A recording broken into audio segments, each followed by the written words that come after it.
নমস্কার বন্ধুরা, আমি আমার ইউটিউব চ্যানেল কখনো সকালে আজকে আবার চলে এসেছি। আশা করি আপনারা সকলে ভালো আছেন, সুস্থ আছেন। আজকে আমার রেসিপির ঝুলি থেকে একটা রেসিপি নিয়ে চলে এসেছি।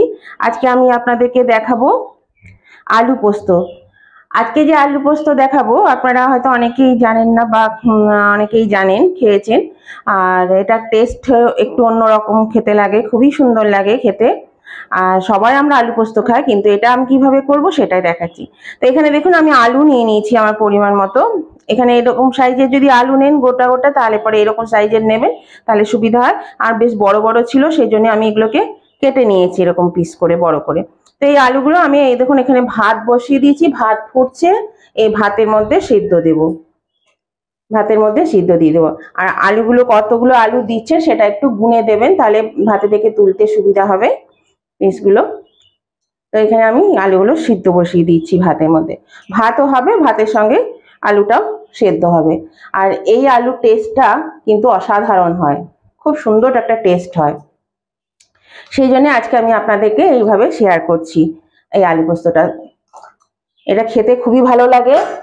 আমার মা খুব করতেন এইভাবে আলু পোস্ত, দারুণ খেতে হতো। আমরা তো এখন এই ভাতে দিয়ে সাধারণত করা হয় না, আমারও হয় না, কেননা এই আমার শাশুড়ি মা তো নিরামিষ খান, এটা একটা আমিষ করব, তো নিরামিষ খান, ওই জন্য আমাকে নিরামিষই করতে হয়।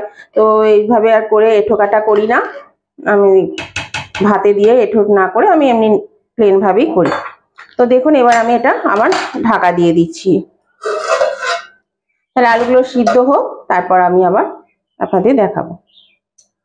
দেখুন বন্ধুরা, আমি আলুটা তুলে নিয়েছি ভাতে থেকে তুলে দেখুন কেটে নিয়েছি, এরকম ডুমু ডুমু করে কেটে নিতে হবে, একটু বড় বড় পিস করে। আরো একটু বড় করলেও ক্ষতি নেই, সেদ্ধ করা আছে বেশ। আর এটা আমার যেহেতু আমি মানে বড় বড় আলুকে কেটে দিয়েছিলাম, ওই জন্য একটু মানে ইয়ে করতে অসুবিধে হয়েছে, মানে পিসগুলো ঠিক হয়নি আর কি। তো সেই জন্যে আপনারা ছোট ছোট আলু নেবেন, ছোট ছোট আলু নিলে পরে কি হবে, পিসগুলো করতে সুবিধা হবে। তো এইভাবে পিসগুলো করে নিচ্ছি, এই দেখুন পিসগুলো এইভাবে করে নিচ্ছি। এগুলো বেশ একটু ডুমু ডুমু বড় বড় পিস হবে, দেখতে ভালো লাগে। আর এটা ওইরকমই করে, এই যে এটা যেমন গোটা ছিল এইরকমই বড় বড় পিস করে। এই দেখুন এরকম বড় বড় পিস হয়। এই যে দেখুন আলুটা আমার কাটা হয়ে গেছে। তো চলুন এবার আমি রান্নাটা শুরু করি, কি করে রান্না করছি দেখাচ্ছি। এরকম সেদ্ধ হয়ে গেছে, আর এরকম বড় বড় পিস করবেন, দেখবেন এটা কিন্তু বড় বড় পিস করলেই ভালো হয়, বেশি ছোট পিস করবেন না। আর ডুমু ডুমু করে বড় বড় পিস। তাহলে চলুন রান্নাটা করি। তেলটাও গরম হয়ে এসছে। এখানে প্রথমে আমি বড়িটা ভেজে নেব, বড়ি লাগবে, সেই জন্য বড়িটা আমি ভেজে নেব।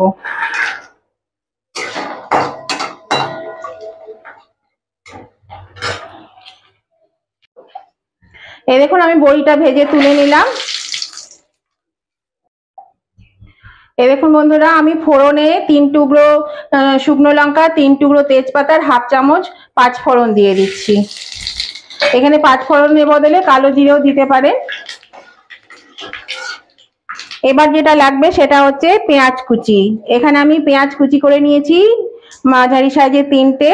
এই পেঁয়াজ কুচিটা আমি দিয়ে দিলাম।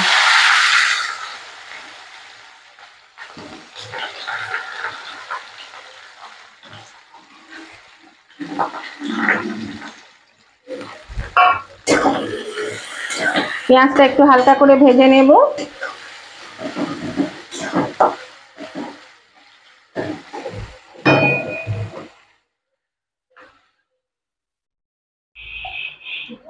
এই দেখুন পেঁয়াজটা একটু ভাজা ভাজা হয়ে এসছে।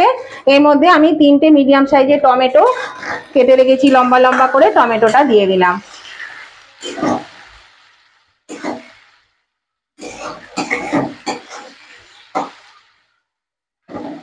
এবার আমি এই আলুটাও দিয়ে দেবো এর মধ্যে।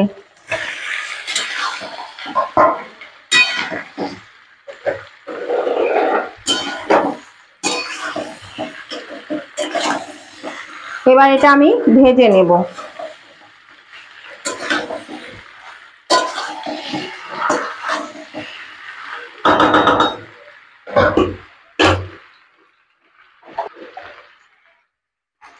এবার আমি এর মধ্যে দিয়ে দিচ্ছি লবণ পরিমাণ মতো। পরিমাণ মতো লবণ দিয়ে দেবেন। আমি এখানে চা চামচে 2 চামচ লবণ দিলাম। দিয়ে দিচ্ছি একটু হলুদ গুঁড়ো।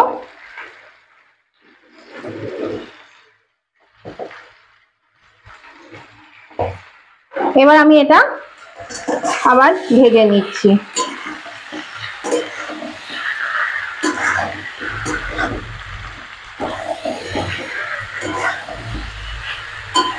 টমেটোটা কিন্তু একদম মানে গলবে না, আবার মানে গোটা গোটাও থাকবে না, আবার বেশ গলে গলেও যাবে, কিন্তু বেশ বোঝা যাবে আর কি টমেটোটা সেরকম হবে। সেই মতন আমি এটা একটু ভেজে নিচ্ছি। আলুটা ভালো করে একটু ভেজে নিই, টমেটোটাও গলে যাবে, হাত গলা হবে। দেখুন বন্ধুরা, এটা বেশ ভাজা ভাজা হয়ে গেছে, আর আলু সিদ্ধ তো বেশি ভাজাও হয় না, আর এই যে টমেটোগুলো বেশ গোলা গোলা হয়ে গেছে। তো এবার আমি এর মধ্যে দিয়ে দিচ্ছি বড়িটা। প্রথমে দিয়ে দিলাম বড়িটা।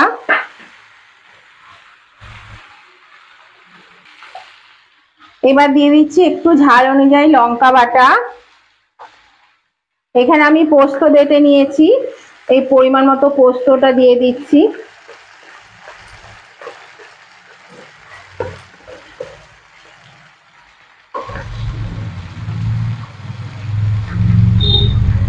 এখানে পোস্ত বাটার জলটাও একটু দিয়ে দিলাম, আর একটু জল আছে ওটাও দিয়ে দেব। এটা নেড়ে নিই আগে।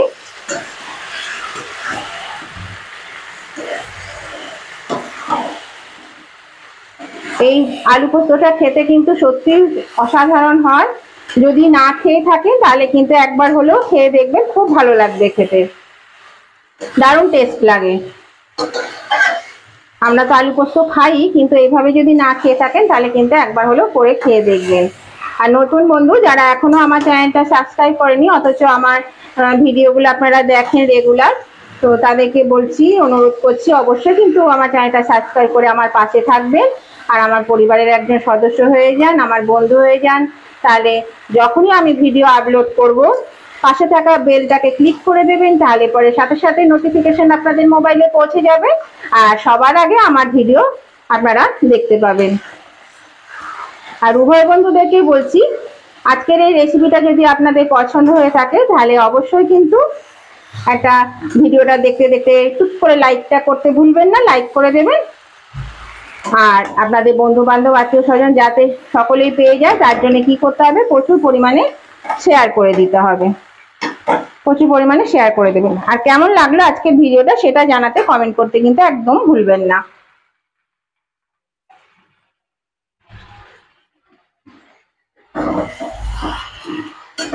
এখানে এই যে জলটা আছে, পোস্ত বাটার জলটা আমি দিয়ে দিলাম, আরো বাটি ধুয়ে আরো লাগবে জল। এটা কিন্তু বেশ পাতলা পাতলা হয়, সেই জন্য জলটা বেশি দিতে হবে।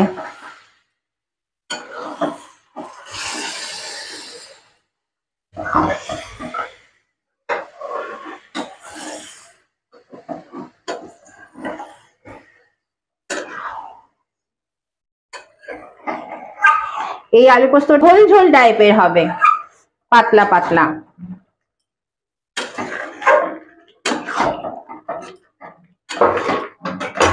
এখানে আমি এই চেরা লঙ্কা দিয়ে দিচ্ছি, দুটো বড় লঙ্কা ছিল ফাটিয়ে দিয়েছি, আর একটা ছোট লঙ্কা দিয়েছি।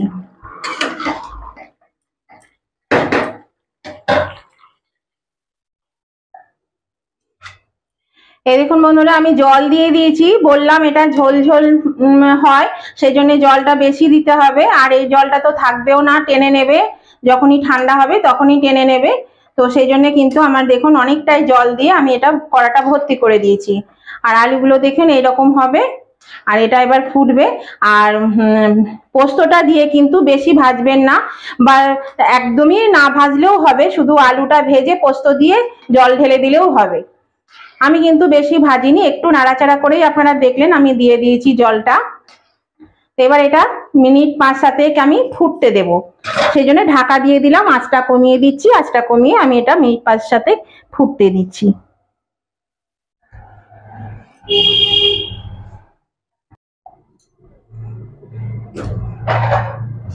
এই দেখুন বন্ধুরা, আমি 5-7 মিনিট পরে ফিরে এলাম। এটা ফুটছে, ভালোই ফুটে গেছে। আর আলু তো সেদ্ধই থাকে। আর ওটা আলুর ভেতরে যাতে নুনটা পোস্তটা একটু ঢোকে সেই জন্য এটা ফোটানো। ঝোলটা ডুলে খেতে ভালো লাগবে, বড়িটা সেদ্ধ হবে। তো দেখুন এটা ফুটে গেছে খুব ভালো করে। এবার আমি এটা নামিয়ে নিচ্ছি। তাহলে বন্ধুরা, যদি এটা এরভাবে না খেয়ে থাকেন তাহলে কিন্তু অবশ্যই একবার খেয়ে দেখবেন, খুবই ভালো লাগে খেতে। একবার অন্তত ট্রাই করে দেখুন, তারপরে আমাকে কমেন্ট করে জানাবেন। আর এই ভাতে আলু সিদ্ধ দিয়ে মানে টেস্টটাই আলাদা হয়ে যায় একদম সম্পূর্ণ। আমি গ্যাসটা অফ করে দিলাম, এবার আমি এটা নামিয়ে নিচ্ছি।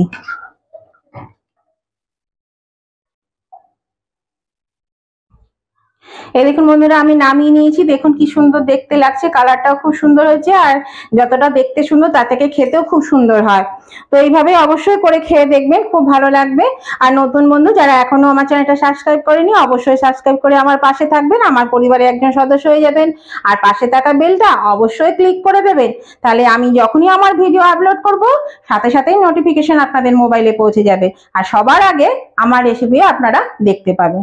আর উভয় বন্ধুদেরকেই বলছি যে আজকের রেসিপিটা আপনাদের ভালো লেগে থাকলে, পছন্দ হয়ে থাকলে অবশ্যই লাইক শেয়ার কমেন্ট করে দেবেন। লাইক শেয়ার কমেন্ট করতে একদম ভুলবেন না। অবশ্যই কমেন্ট করে জানাবেন কেমন লাগলো। আর দরকার হলে একবার খেয়ে নিয়েই কমেন্ট করবেন, তাহলে আরো ভালো হয়।